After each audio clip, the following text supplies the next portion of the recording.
Horizon Zero Dawn is the current fad Ubisoft-style game taking the world by storm. At least it was 7 years ago. Then again though, it didn't really take the world by storm. It was popular among PlayStation players because it was an exclusive, but it wasn't revolutionary in any way. It's just kind of a really good open world game. Whether or not it's the best game ever aside, I at some point acquired it on Steam. How I did so is beyond me though. Maybe I bought it when it was on sale one day. Maybe it came in a humble bundle. Maybe I was gifted it. Maybe God visited me in a dream, and instead of asking for wisdom, I said I wanted robot dinosaurs. Who knows?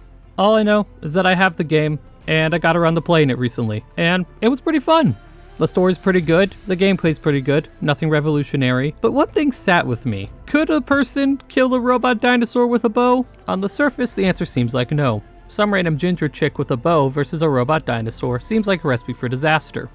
I'm not even sure if you could take down a real dinosaur with a bow, but I am the same guy who said he could survive Iron Lung by eating the blood, so I spent an insane amount of time researching this anyways. The first order of business is to determine what type of bow the protagonist Aloy uses. If I can figure out what type of bow it is, I can figure out how powerful it is and whether or not it can pierce whatever the robots are made out of. Unfortunately for me, the game has a lot of different bows with different stats and designs. Thankfully, they all follow roughly the same blueprint, so if I can find out what one is, I kinda know what they all are roughly. To make matters even worse for me, bows in the real world come in a lot of different shapes and categories. By and large, there seem to be three major ones. You have your long bows, your recurve bows, and your compound bows, but even those are all kind of loose definitions because a lot of bows are combinations of the three or combinations of other categories. Long bows, as the name implies, are long. They tend to be as tall as a person, and their main advantage is that they are big. Bigger bow means bigger string, means bigger draw, means more powerful arrow. They shoot very far, and their shots are very powerful. The big downside? They are big. Carrying a 6-foot tall bow around with you can be a bit cumbersome. If your first shot doesn't kill the knight, or in this case the robot dinosaur that's charging at you, you're probably not going to get away, because you can't get another shot ready in time, and you're not going to be able to move fast with a giant bow. The next one is the recurve bow. You can tell a recurve bow just by looking at it because the ends of the bow curve away from the main arc of the bow. Recurve bow's main advantage is they give your shots more power. This extra power allows your bow to more or less punch above its weight. A recurve bow can hit as hard as a bigger bow, but be smaller because of the curves. The main downsides are is that recurve bows have less range than other bows, and they are relatively harder to draw. The last bow I want to talk about is the compound bow. These are the most modern type of bow, and you can tell them quite easily because they have the big pulley systems on either end. Just like the others, the pulley system allows the bow to have more power. But one of the biggest advantages is that the pulley system makes the draw weight let off. So for those who don't know, draw weight is just how many pounds of force are required to pull back a bow. If a bow has a 40-pound draw weight, you need to pull back with 40 pounds of force. What a compound bow does is a 40-pound compound bow, you pull it back with 40 pounds of force, but then because of the mechanisms, once it's all the way back, the mechanism takes over and then you only need 4 pounds of force to keep it held back. The decrease in draw weight allows a person to focus more on things like aiming than on holding the string all the way back. In addition, it allows people to use higher draw weight bows than they normally would be able to. With a recurve or a long bow, if it's a 40-pound draw weight bow, you have to be able to pull back 40 pounds and then also hold it at 40 pounds. But with a compound bow, as long as you're able to pull back the string, then you're good to go. You don't have to hold the string with the same 40 pounds of force. You only need, say, like 4 pounds. Now that I've gone over the 3 main types of bows, we can now use this information to find out what type of bow Aloy uses. Using my newly acquired knowledge of bows, I can now try to determine what type of bow Aloy uses in Horizon. I struggled at first to find which bow to use though. Both Horizon games have a ton of different bows, all of which kind of follow a similar design, which means I wasn't really sure which one I should actually examine. Thankfully, this problem was solved for me. Sony has released official Aloy cosplay guides, specifically for her in Horizon Forbidden West. The important thing is that this guide shows Aloy's bows and gives a lot of details about it.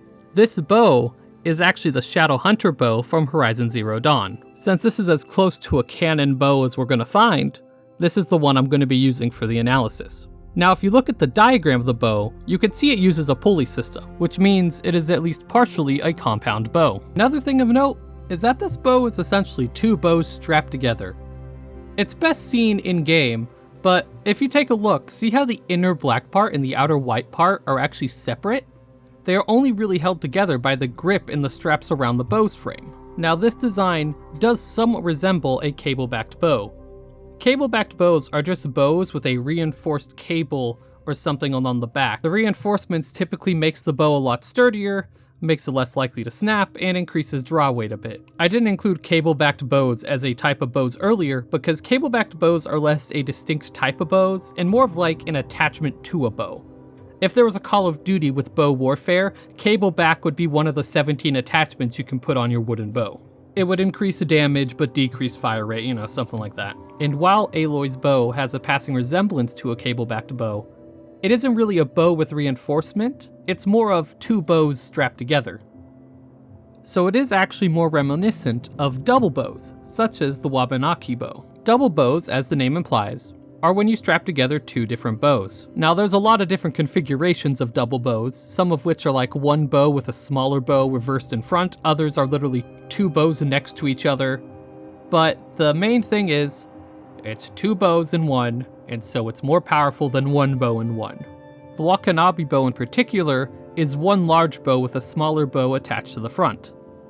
It is also known as the Penobscot bow. If you want to learn more about the pros and cons of it specifically, I recommend this video by Dreamcraft Bows.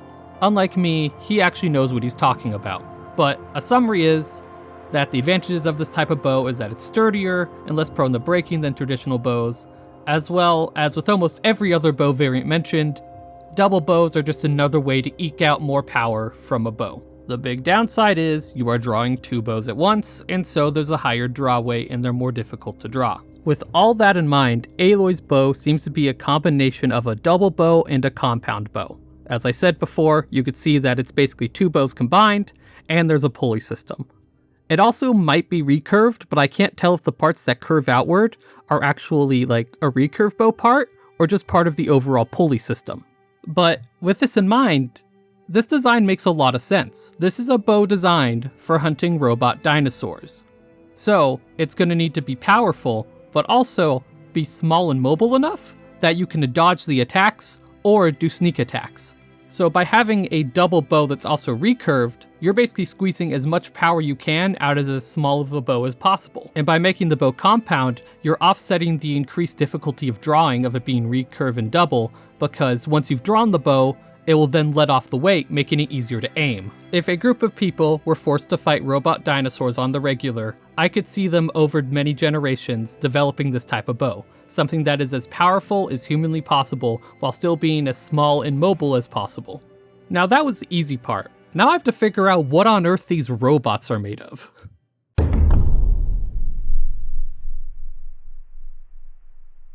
The composition of the robots is very important. If they're made of more soft or pierceable materials, then a bow could work. If they're made of, depleted uranium armor, then nothing short of an RPG will do any damage. So, to figure out what the robots are made of, I did something completely normal.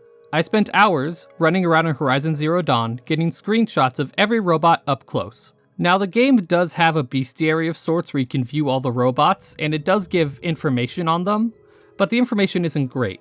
For example, the entire body of most of the robots has the exact same copy-pasted description, which is a hard outer shell to protect synthetic muscles and operating systems. This message is copy and pasted on every machine in every Horizon game, so it's not very helpful considering the fact that it's on every machine, and some machines very clearly have a harder outer shell, and others I don't think have any armor at all.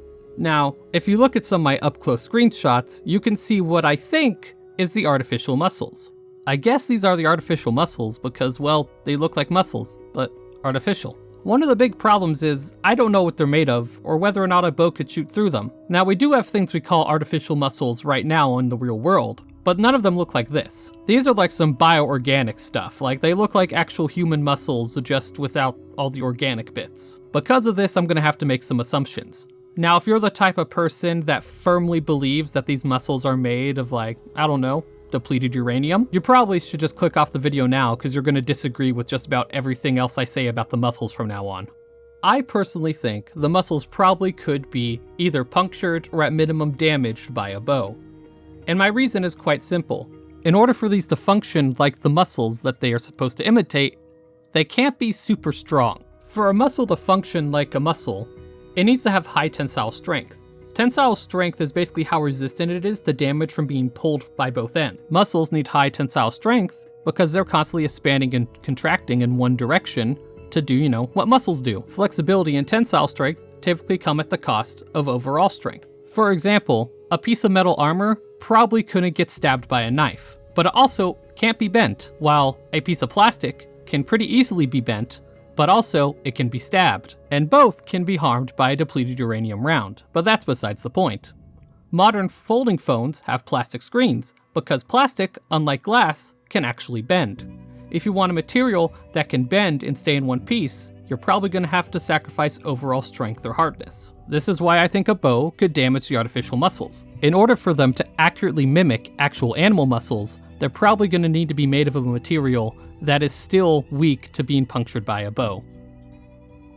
Aside from artificial muscles, the core of the machine seemed to consist mostly of tubing and soft plastic. While I can't be certain because the game doesn't explicitly tell me, parts like right here look like they're probably made of some plastic or Kevlar or composite material, something that's probably softer and not armor. There also are bits on some robots that look like they could be carbon fiber. To determine if a bow could get through all these things, I just went on YouTube and found a bunch of different videos of people testing bows versus insert material here. And I found out that bows can go through a lot of materials surprisingly. For example, this video shows that a bow can go through carbon fiber. Or this video over here shows that a compound bow can pretty reliably pierce 3A grade body armor, which in layman's terms means a bow can go through armor meant to stop a shot from a .44 Magnum. But that's all just the soft inner bits. What about the hard outer shell and armor? Well, I'm not sure. Once again, the game doesn't explicitly say, but it's probably made of some type of metal or some kind of composite armor. Whatever it is clearly arrow-proof. When you shoot one of the armor pieces with your bow, it almost always just bounces off and does 1 damage. To strip off armor in the game, you need to use some kind of specialty weapon. With this in mind though, I think the robots could be damaged by a bow. While you can't damage the armor, almost every robot has holes in its armor that you can get an arrow through. And if you get it through, it's going to hit a softer material that an arrow could probably pierce.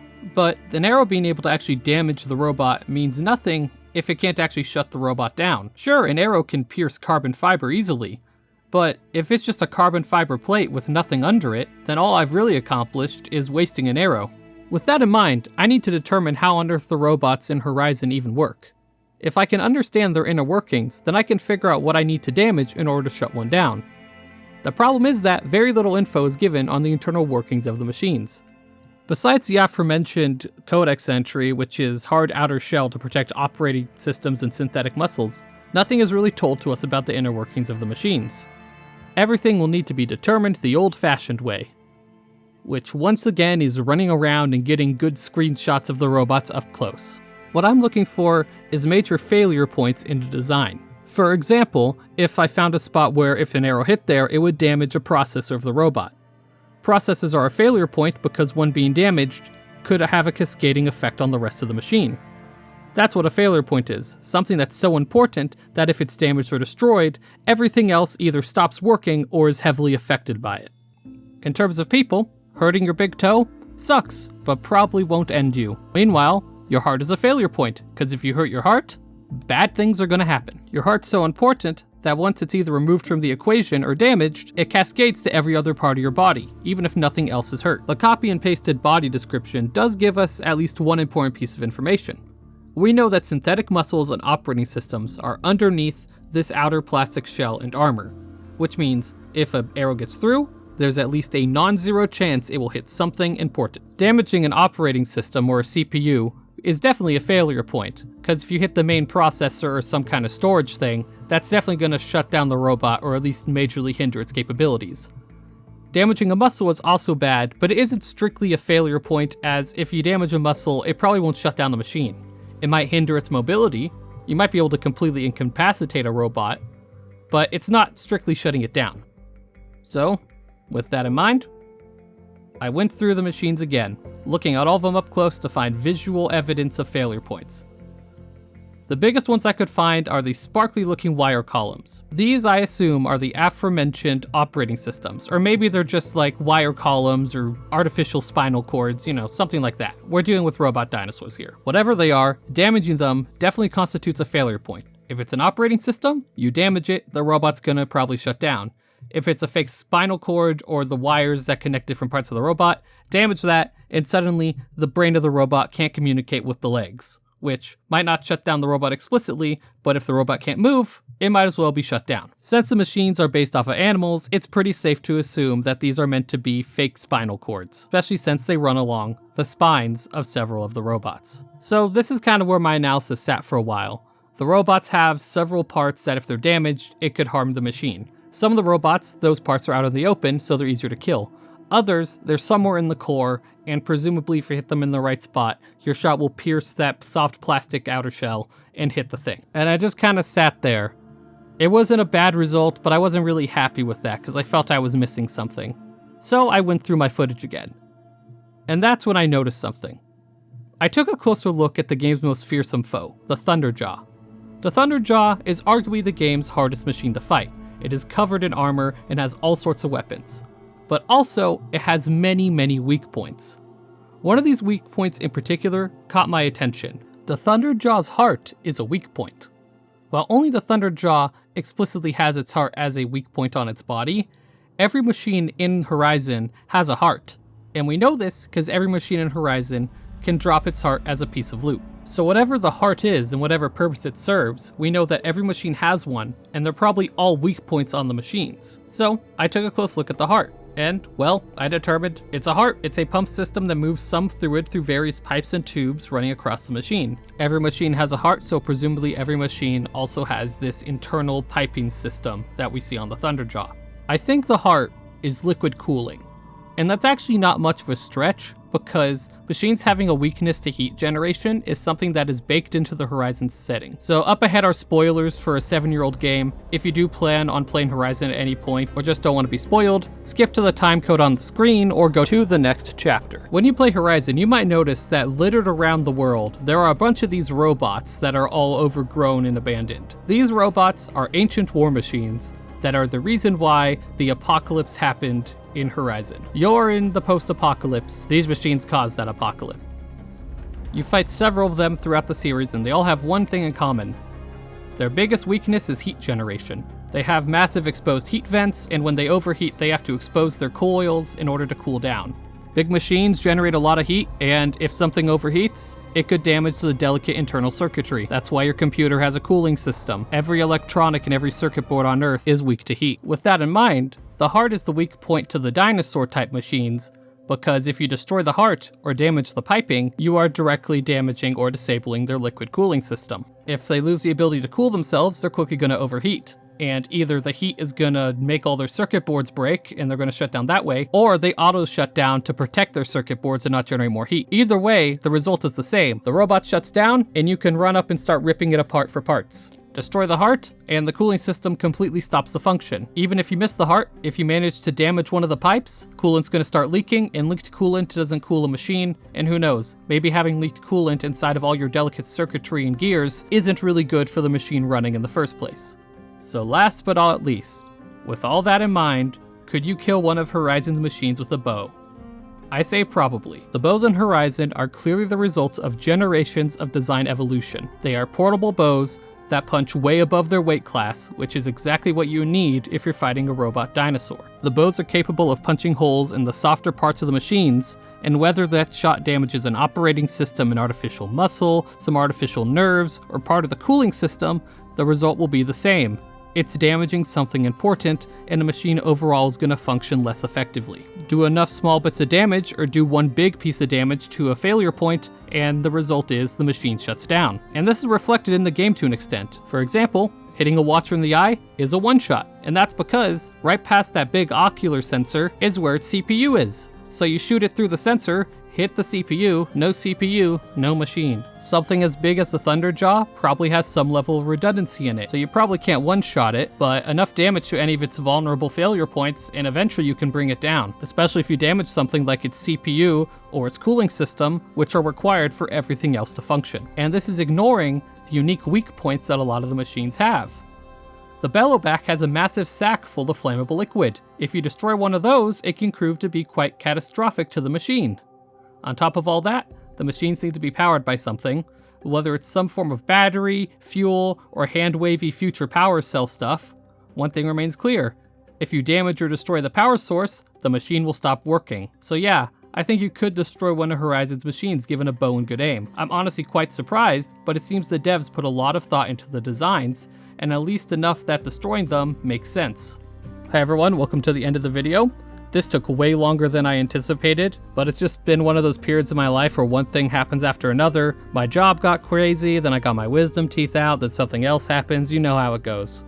But thankfully I am properly back now, and now that it's summer, I have a lot more free time to make videos. I plan to spend most of this summer doing video creation as a mostly full-time thing, since people apparently like to watch my stuff and I for some reason make money off of it. I plan to make a Patreon at some point in the nearish future, but I'm not really sure what rewards to give or what price points to do, so if you have any ideas, feel free to leave a comment. Only other big update is, you've probably noticed in the video, I'm changing how I do subtitles. I've relented, I'm no longer going to bake them into the video itself. I'm still going to include them in every video I make, because I believe in accessibility, but I plan just to input my subtitles into YouTube's built-in subtitle system, because that's just easier and people can opt out of it if they want. Anyway, that's all. I plan to have another video out hopefully in 1 to 2-ish weeks, but we'll see how that goes. So yeah, see you next time.